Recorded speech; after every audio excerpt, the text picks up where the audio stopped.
We're not just going to paint the town blue, we're going to paint Trinidad and Tobago blue. Members of the NTA governance team, political leader of the MND, Mr. Garvin Nicholas, party ace ambassadors, supporters, and to members of the media. Thank you all for being here today as we present the 31 candidates who will be representing the NTA in the upcoming local government election. It should be noted that this is not going to be an ordinary local government election.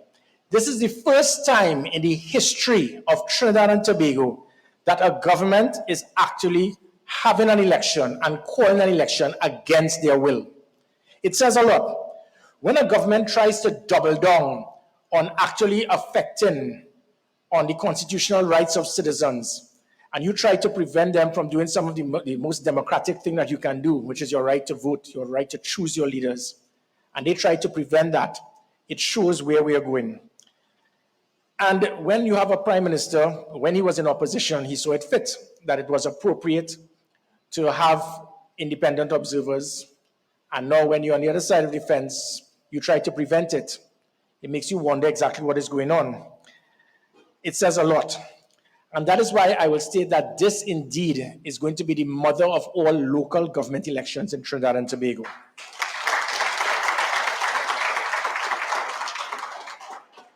Getting back to the support base we have, I wish to thank the hundreds of supporters, well-wishers, volunteers, the executive members, and above all, the person who was instrumental in running this, making it happen, someone by the name of Griffith. Thank you very much, Nicole. Likewise, the campaign manager, Major Duke Barnes, and all the other members of the governance team. It was really difficult. Just by what we have achieved here today is an accomplishment. And I'll tell you why. To the media, you may think that, well, it's not an issue. When you hear the comedy that was discussed by the Prime Minister last night about trying to, again, justify getting back in your position of local government because of local government reform, the ultimate aspect of local government reform is to do a total revamp in the system that takes place in just trying to get candidates to apply in local government. It was unbelievable.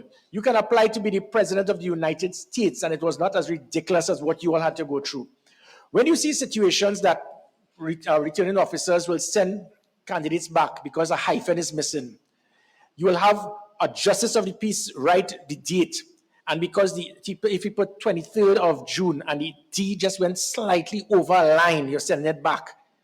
You have persons, returning officers, telling persons, I need to see the ID cards of all the individuals. Sometimes you're hearing that they will want to see the individuals who are the nominees. And what makes it worse is for you to apply just to represent your country, you are being told that you must find 7 other persons. Now, it is okay that you, and I thank you for this, that you all are willing to expose yourself politically. But for someone to state that I am willing to expose myself politically, I must find 7 other persons who are not prepared to do the same thing so that I can expose myself politically. It is ridiculous. It is outdated. So for Keith Rowley to state that after 8 years, he's speaking about local government reform, just the process alone needs a total revamp. And he didn't do it. So going back to this concept of the NTA, this group of what you will call the bridge constituency, not the third constituency, but the bridge constituency, because when it is, you look at the name, the National Transformation Alliance, it is an alliance of individuals, minds, persons getting together to try to transform Trinidad and Tobago. And that third constituency, to remind individuals, this has been going on since the 1980s. It started with something known as the ONR, with 91,000 votes. 10 years later, in 1991, it turned into the NAR, where they got 127,000 votes. Then you moved on to the Congress of the People in 2007 with 147,000 votes. It builds. So now it is probably 200,000 votes.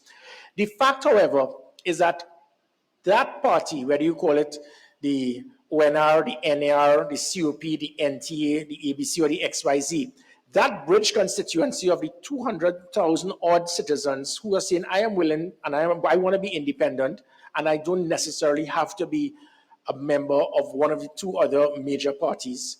That says a lot. It makes you an independent thinker. And there's nothing wrong with persons who want to be PNM or UNC till they die. That is your right. And both political parties have done a lot to the development of Trinidad and Tobago. I have great admiration and respect. I actually worked as his right hand for a while in Patrick Manning. And you'd have seen the same thing. We have seen George Chambers, Eric Williams. But this time around, there's one individual, one man that has done so much to divide this country. You cannot expect to say that you want to lead a country when you hate half of a country. And that hatred, animosity, bitterness has to stop. It has to end. And I ask you, as the candidates here, lift that bar and show to the country what politics is about, that you can raise to a standard that you will have persons saying that, yes, I want to be a politician. I recall when I became commissioner of police, public trust and confidence in the police service was an all-time low. It was 14%. And after 3 years of hard work and dedication with a team, it wasn't Gary Griffith. When people speak about, a few moments later and Super G, it was a team. And that is what I have here today, a team. I don't want yes people around me. I don't want to be a political leader that when I say something, everybody has to immediately follow.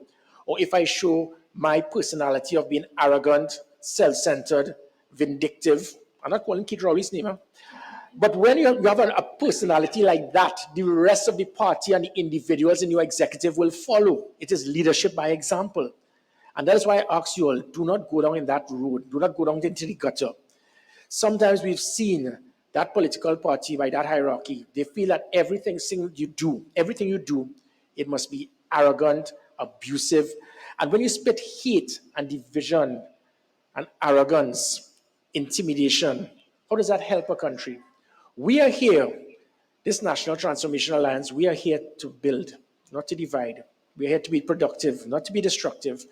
We are here to make Trinidad and Tobago as good as it can be. And that is why we have quality individuals here today. So when it is that you all came out here, I wanted to make sure that we had the best individuals, the best minds available. And what we have here, the members of the media in Trinidad and Tobago, is a fantastic team. It reminds me so much of the West Indies cricket team. Well, not the West Indies cricket team now. They just lost to the Netherlands. I'm talking about the West Indies cricket team in the 80s. A powerful batting lineup of independent thinkers and good persons and powerful individuals in their own right. I'll just give you names of a few.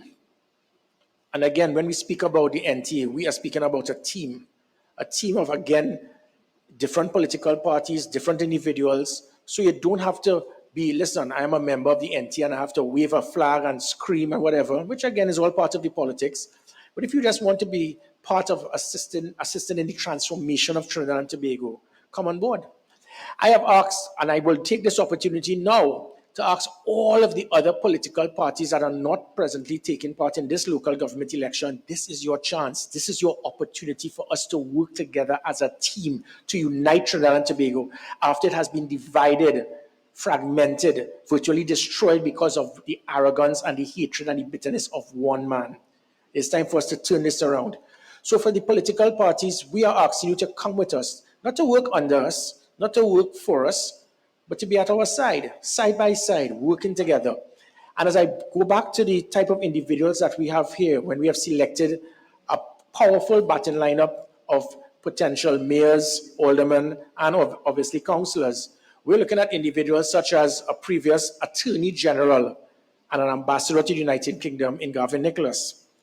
We also have an individual who was the last Trinidad and Tobago national senior footballer to score a hat-trick in a major football game, Mr. Karen Cummins.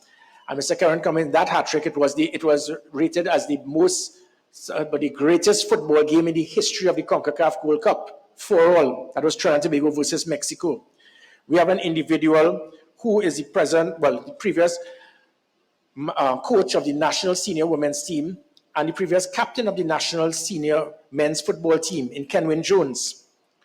We have an individual who was the national goalkeeper for the Trinidad and Tobago national hockey team for over 2 decades and he was a previous PNM councillor in Mr. Joey Lewis. We have a well-known musical artist in Mr. Terry Seals. We have a previous Soca Warriors goalkeeper, the #1 goalkeeper for Trinidad and Tobago for years in Russ Russell. We have a previous national under-17, under-20, under-23 footballer who was also a kidney donor in Mr. Kevin Dodds. We have a 3-time ex-tempo champion in Black Sage, and the list goes on. And that is why, again, when it is you see me speak about that with national footballers, artists, entertainers, this culture, this is all part and parcel of community development. And that's what I try a lot to do when I was Commissioner of Police, when I launched the Commissioner's Cup, when I actually built the AstroTurf hockey field in St. James Barracks, and because of vindictiveness and small-mindedness, they refused to utilize it for the last 2 years, and because of that, hockey has ended. So we intend, and what I would like you all to do, is when you go out there with that aspect of seeing what you can do to assist in the development of your community, in the development of your region, in the development of your district. I don't want to hear about who is a PNM or whatever. It is time for us to work together as a team. And unfortunately, when I come to the words of patriotism and coalition, these are important words. I do not want to stay too long, but when you speak about patriotism, it includes you being prepared to work with anyone to help in the development of Trinidad and Tobago. As a political leader of this party, also I can speak about the political leader of the opposition. When Kamala Persad-Bissessar and myself, we both understood that the present government, they were clueless. They did not understand what to do to reduce crime. I think it's the only time in the history in any part of the world that the politician who is responsible for national security said it is not his responsibility to deal with national security. And there's not one thing that they have been able to achieve. And again, I want to go back. This is not about despising or hating the PNM, because at least with Patrick Manning, he had a legacy. Even though there were wrong things he did, but you could see Patrick Manning try to put blimps and sort. For 8 years, there's been not one thing that this government has done in national security. And again, when I go back to my position as Commissioner of Police, I had a lot to do to transform the Trinidad and Tobago Police Service. It took a lot of work. So with that public trust and confidence at the time being 14%, and it was rated at that time as the least trusted in all arms of the public service. In 3 years, it moved from 14% to 55%. It moved to the most trusted in all arms of the public service. Crime went down. It was the highest reduction in crime in 17 years. Public trust and confidence, I said, would have gone up. And then you would have seen the situation where the public wanted to buy in and to believe in police officers. When you started having the majority of children saying they want to be a police officer, that is what we call transformation, trying to transform the Trinidad and Tobago Police Service. And then when you see the type of arrogance as an individual will say to listen, I do not know what to do, I am lost. And then persons in other political parties will say, we are coming here to help you because we are putting country first. That is patriotism. And then when you see and hear a political leader and a prime minister will say, even though we are failing, even though crime is at its highest, even though after Gary Griffith left, and it was the highest reduction in crime in 17 years, and since he left, it is the highest increase in crime in our history, I do not care because he doesn't have a PNM party card. So the individuals who were waving their Balize flags yesterday, are you not concerned about your wife being kidnapped, your daughter being raped, your son being murdered?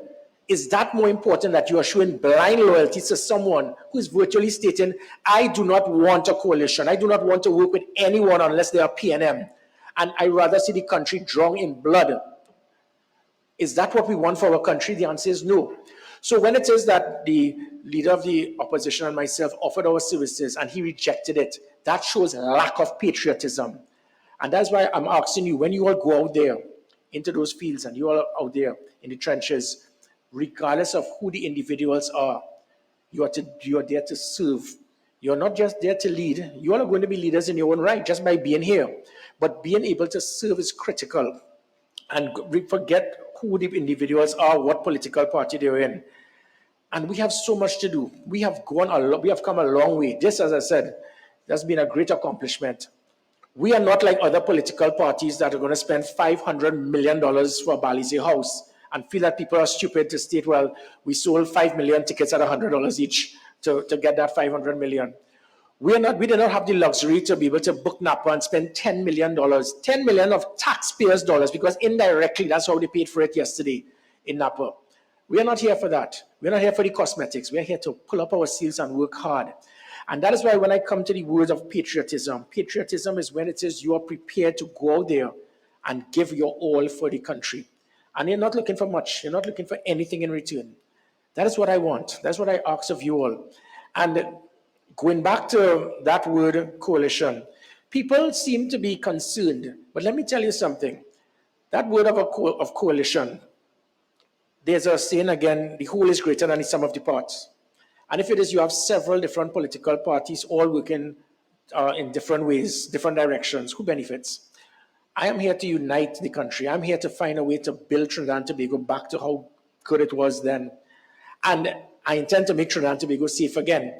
And the same principles that I utilize with my team to transform arguably what was seen as the least trusted arm in the public service, I intend to do the same in every aspect of what is required for this country: health, education, sport, the economy. We can do this, but we can't do it with every time you go on a political platform, you attack, you disgrace people, you discredit them. The Prime Minister yesterday, it was unbelievable, it was comical. He spent 75% of his time on that platform just attacking anyone who's opposed to him. And the 25% after was even more ludicrous. He had the audacity to justify and ask the country to give him a second chance to get back in local government because of what he calls local government reform. So by holding 3 books in the air and say we must return because we intend to have reform of local government, indirectly what he was telling Trinidad and Tobago is that even though we did not perform, even though we were clueless, even though we provided nothing for you in the development of your community and your country, we must return so that we will transform local government. There's something called concurrent activity. And even though you may need to have that type of reform, you can still go about and serve the country. You're in local government, you were weighed, measured, and found wanting. You did not do a thing. So do not feel you can undermine the intelligence of this great country and these great citizens by letting them believe that, okay, we did not do anything, but we must return to have the reform of local government. It doesn't work. That is lip service. And that is why when I speak about a coalition, the importance of a coalition, where it is that you could look at, from a worldwide perspective, over 80 countries had coalition governments or have coalition governments. And you have over 30 in Europe, 10, about a dozen plus in Asia, Africa, the Americas. It works. But people will try to speak about the negatives of coalition governments in this country. But what about the actual governments that did not have coalition in this country? We have seen certain governments in this country without a coalition. They've been destructive, full of hate, dividing the country, bitter, intimidating people. In fact, that's this government is speaking about. And that is what we do not want. So the concept of a coalition government is something that can work. It puts checks and balances into a country, and it ensures that you will avoid that what is known as democratic dictatorship.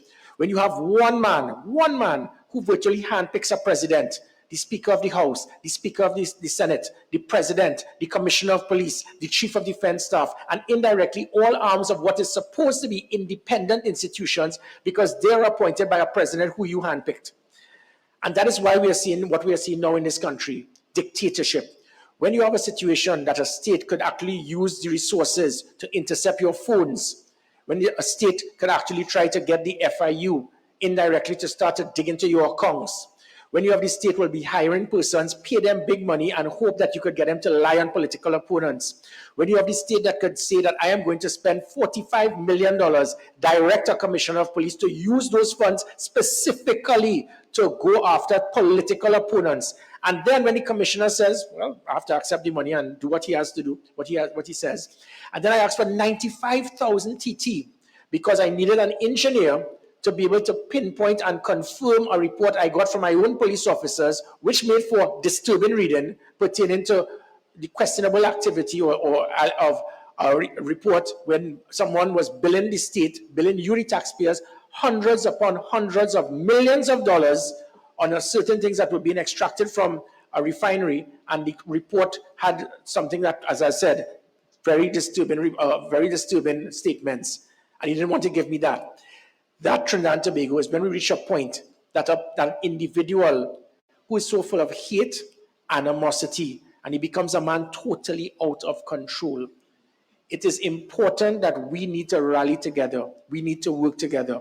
So I know the media have already started doing the maths, and they started realizing, okay, so this political party has 31 seats. What's going on with us and the opposition?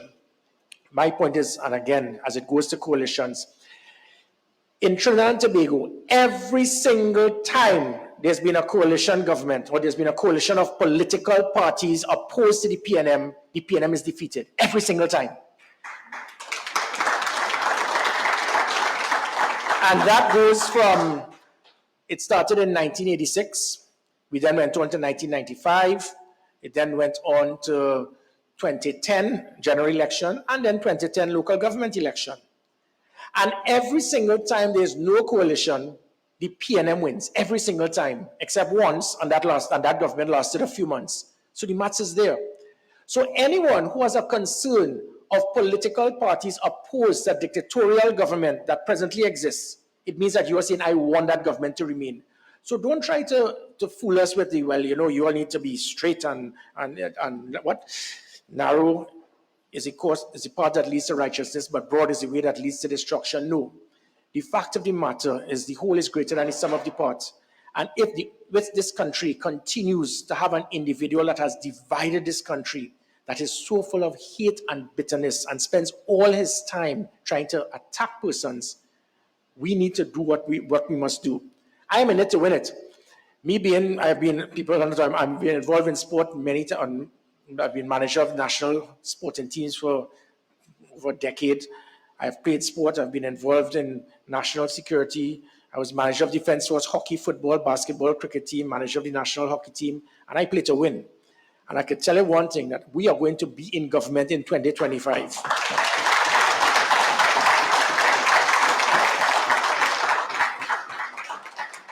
So just before I close, as I said, I want the country to understand the situation that we're in.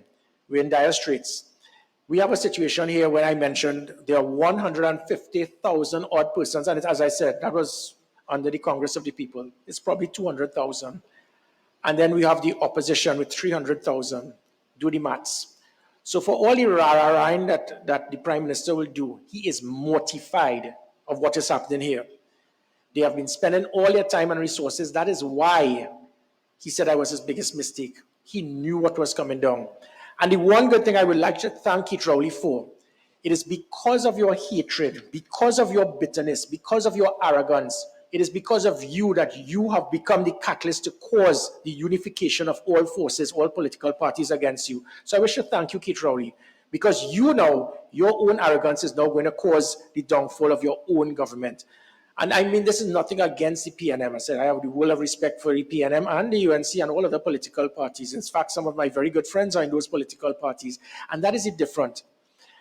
I have been trained as a soldier. I have been trained to fight wars. I've been trained to be prepared to give up my life for my country. But I'm also aware of what it is to unite a country. And I can tell you one thing, the enemy would not be those who are on the other side of the parliamentary bench. The enemy I see are those who try to deprive you of your fundamental right of safety and security. And if you have a prime minister who will say that, you will see a country will say 89% of a country says, I want this man to remain as commissioner, or I have no issue with him remaining as commissioner. You see the highest reduction in crime in the history of Trinidad and Tobago. As I said, public trust and confidence from 14 to 55%. And he says to himself, I don't care about the stats. I don't care about the numbers. I do not care what the country thinks. That is when that man needs to be removed democratically. So